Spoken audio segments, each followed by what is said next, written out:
शिक्षकहरू सडकमा छन्, डाक्टरहरू सडकमा छन्, कर्मचारीहरू सडकमा छन्, सहकारी पीडितहरू सडकमा छन्, लघुवित्त पीडितहरू सडकमा छन्।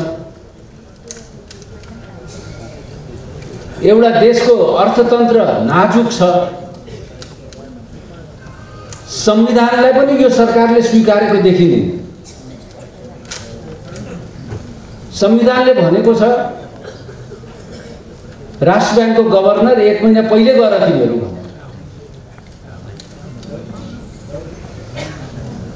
जब भनी संविधानमा लेखिसकेपछि त संविधानलाई त पालना गर्नु पर्यो नि। यस्ता धेरै उदाहरणहरू छन्। सरकार आफ्नो काम नगर्ने,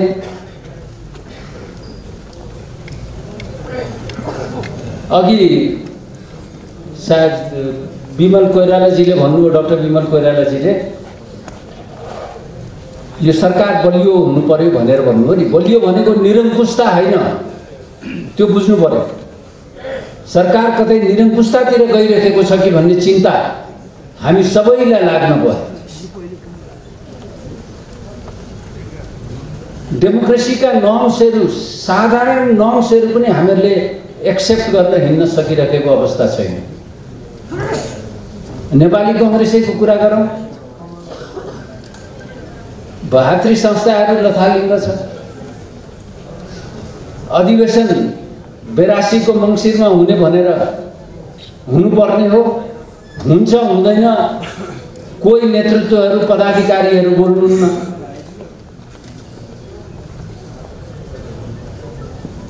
यसरी त पार्टी पनि चल्दैन, मुलुक पनि चल्दैन।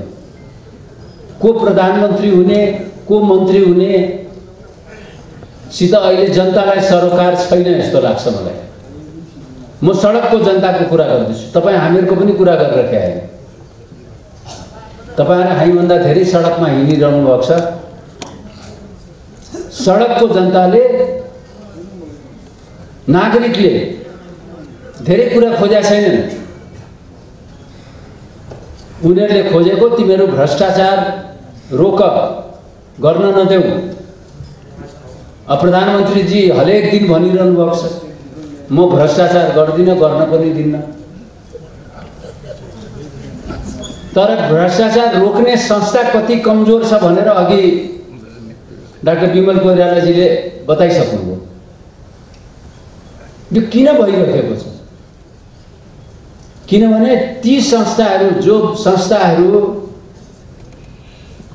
यस्ता कामहरू भ्रष्टाचारको भयो या सुशासनका कुरा भए या अन्य कुराहरू छन्, ती कुराहरूलाई रोक्नको निम्ति बनाएको हो नि त ती संस्थाहरू। ती संस्थाहरू पोलिटिकल पार्टिजको नेताको खल्तीको मान्छेबाट आउन थाल्यो भने अवस्था यही हुन्छ।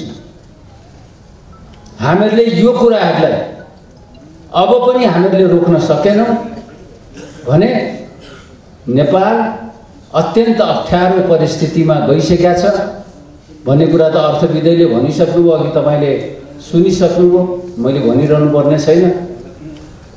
त्यो कुरालाई हामीहरूले मनन गर्न जरुरी छ। र म यही मञ्चबाट, हुन त यो मञ्च त्यसको लागि त होइन, तर यही मञ्चबाट सरकारलाई आग्रह गर्न चाहन्छु, शिक्षकहरूमाथि जुन बर्बरता हिजो गर्नुभयो उहाँहरूले, सरकारले गर्यो, त्यो निन्दनीय मात्रै छैन, घृणित पनि छ। त्यो नेपाली कांग्रेस जस्तो पार्टीले यो सहन सक्दैन। त्यसैले मैले सधैँ एउटा कुरा भन्ने गरेको छु, सरकारमा बस्ने हाम्रा साथीहरू जो हुनुहुन्छ, मन्त्रीज्यूहरू, उहाँहरूले सहकार्य गरेर जानुहोस् एमालेसित। त्यसमा मलाई के भन्नु छैन। तर तपाईँ हामीहरू जो बाहिर छौँ, हामीहरूले यो सरकारले गरेका गलत कमी कमजोरीहरूलाई औँला उठाएर भन्न सक्ने आँट तपाईँहरूले गर्नुपर्छ। तपाईँहरूलाई साहस दिने काम म गर्दैछु भन्ने कुरा तपाईँहरूको माझमा राख्नु चाहन्छु। सुधार्नेतिर हामी जाँदैनौँ। अनि हामी के खतरा देख्दैछौँ जुन खतरै छैन। गणतन्त्र जाँदैछ, राजतन्त्र आउँदैछ भनेर खतरा देख्छु हामी। मलाई लाग्दैन हाम्रो कमजोरीको कारण यो भइरहेको छ। मिथिला नेपाल टेलिभिजन सबैको लागि सधैँको लागि।